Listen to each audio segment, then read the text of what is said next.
When I pulled that wedding dress from the back of my closet last month, I never imagined I'd be putting it on again at 72 years old. But there I was, standing in front of my bedroom mirror, tears streaming down my face as the ivory silk fell perfectly into place, just like it had 48 years ago. You see, this isn't the story you might expect. This isn't about renewing vows or finding love again after loss. This is about something far more profound, about discovering that sometimes the most beautiful moments in our lives come when we least expect them, and that healing can happen in the most surprising ways. Let me take you back to 1977. I was 24, radiant, and absolutely certain that my life was unfolding exactly as it should. The dress was my grandmother's, a 1940s creation with delicate pearl buttons running down the spine and sleeves that whispered against my skin like promises. She'd worn it during the war, marrying my grandfather before he shipped out to the Pacific. It survived rationing, hope, and heartbreak, and somehow made its way to me. My wedding day was everything I'd dreamed of. The scent of gardenias filled the church, sunlight streamed through stained glass windows, and when I walked down that aisle, I felt like I was floating. David waited for me at the altar with tears in his eyes, and I absolutely knew, that we were writing the beginning of our forever story.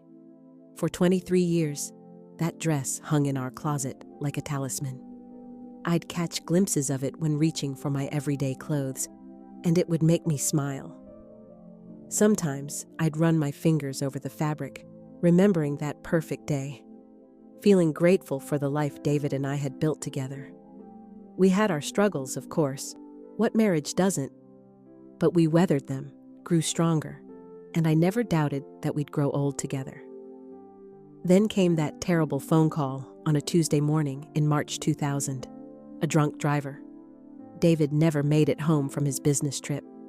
In an instant, my world shattered into a million pieces, and that beautiful dress became a painful reminder of promises that would never be kept. I couldn't bear to look at it. For 25 years, it hung there in the darkness of my closet, pushed behind winter coats and forgotten clothes. I moved twice, and each time I considered donating it, but something always stopped me. Maybe it was my grandmother's voice in my head, or maybe it was the part of me that wasn't ready to let go of that young woman who'd been so full of hope. Last month, my granddaughter Emma called with news that changed everything.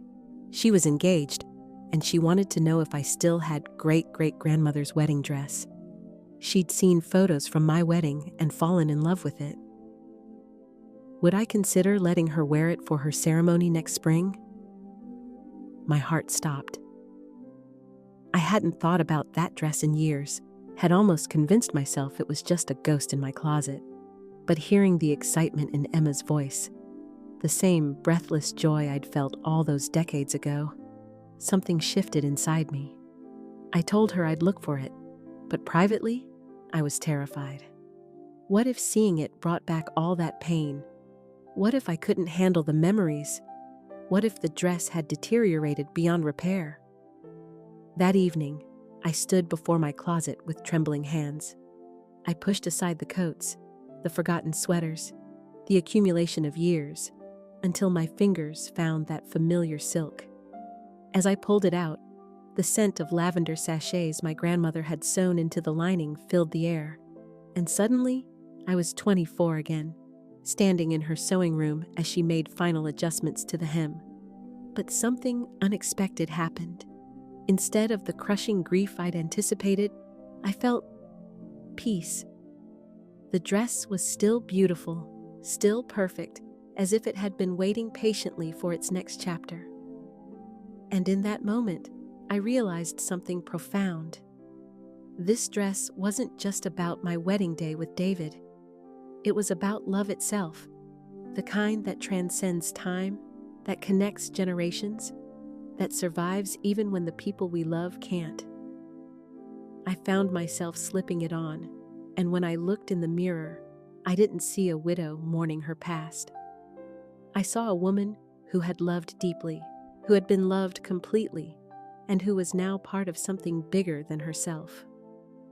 The dress fit differently now. My body had changed, as bodies do, but somehow it felt even more right than it had 48 years ago. Standing there, I could feel my grandmother's presence, David's love, and Emma's future joy all woven together in those delicate threads. This dress had witnessed a wartime wedding, my own fairy tale beginning, decades of marriage, the depths of grief, and now it would celebrate new love once again. I called Emma that night and told her yes, absolutely yes. But more than that, I told her the whole story about her great-great-grandmother's courage, about the love David and I shared, about how sometimes the most precious things in our lives are the ones that teach us that love never really ends, it just transforms. When Emma tries on this dress next month, she'll be wearing more than vintage silk and pearls. She'll be wrapped in the love of generations of women who understood that true beauty comes not from perfection, but from the courage to keep opening our hearts, even after they've been broken.